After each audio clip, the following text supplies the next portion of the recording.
Hi friends, പുതിയൊരു വീഡിയോയിലേക്ക് സ്വാഗതം. ഞാൻ ഇന്ന് നിൽക്കുന്നത് തിരുവനന്തപുരത്തിൻ്റെ ഗുരുവായൂർ എന്നറിയപ്പെടുന്ന നെയ്യാറ്റിൻകര ശ്രീകൃഷ്ണസ്വാമി ക്ഷേത്രത്തിലാണ്.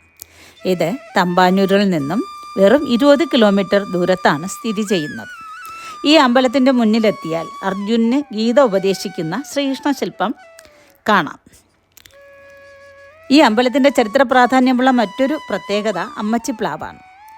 രാജാവിനെ അമ്മയുടെ സ്ഥാനത്ത് നിന്ന് രക്ഷിച്ച ഈ പ്ലാവിനെ അമ്മച്ചിപ്ലാവ് എന്നാണ് അറിയപ്പെടുന്നത്. നല്ല കായ്ഫലങ്ങൾ ഉണ്ടായിരുന്ന ഈ പ്ലാവ് കാലപ്പഴക്കം കൊണ്ട് ചെറിയ കേടുപാടുകൾ സംഭവിച്ചു. ഇതിനെ പുരാവസ്തു വകുപ്പ് ഏറ്റെടുത്ത് സംരക്ഷിത സ്മാരകമായി നിലനിർത്തി വരുന്നു.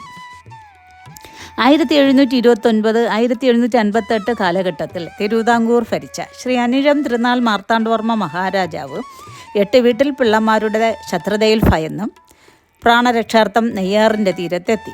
അവിടെ ഗോക്കളെ മേച്ചുകൊണ്ട് നിന്ന ഒരു ബാലൻ വലിയൊരു പ്ലാവിൻ്റെ പൊത്ത് രാജാവിന് കാണിച്ചു കൊടുത്തു.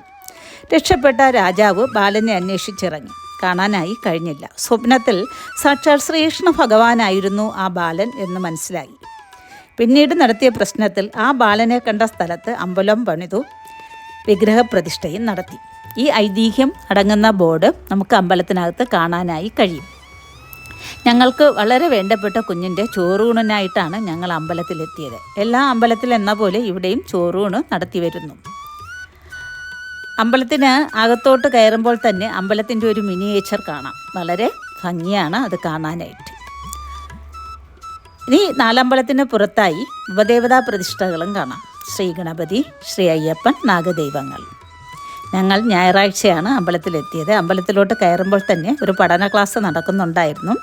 അവധി ദിവസങ്ങളിൽ ഭഗവത്ഗീത, നാരായണീയം തുടങ്ങിയ ക്ലാസ്സുകൾ അവിടെ നടക്കുന്നുണ്ട്. അമ്പലത്തിനകത്ത് കയറിയാൽ ആവശ്യമായ വഴിപാട് സാധനങ്ങൾ വാങ്ങാനായി കിട്ടും. നെയ്യാറിൻ്റെ തീരത്താണ് ഈ അമ്പലം സ്ഥിതി ചെയ്യുന്നത്. നെയ്യാറിനെക്കുറിച്ചും ഒരു ഐതിഹ്യം പറയുന്നുണ്ട്.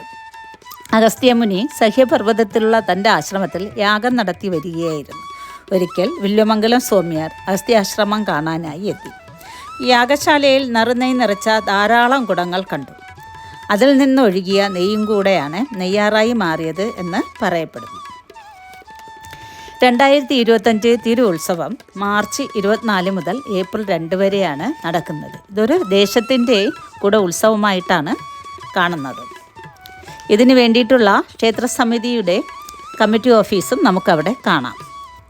ഈ അമ്പലത്തിന് പുറത്തിറങ്ങിയാൽ ഒരു ഗണപതി അമ്പലവും ഒരു ശിവക്ഷേത്രവും കാണാനായി കഴിയും.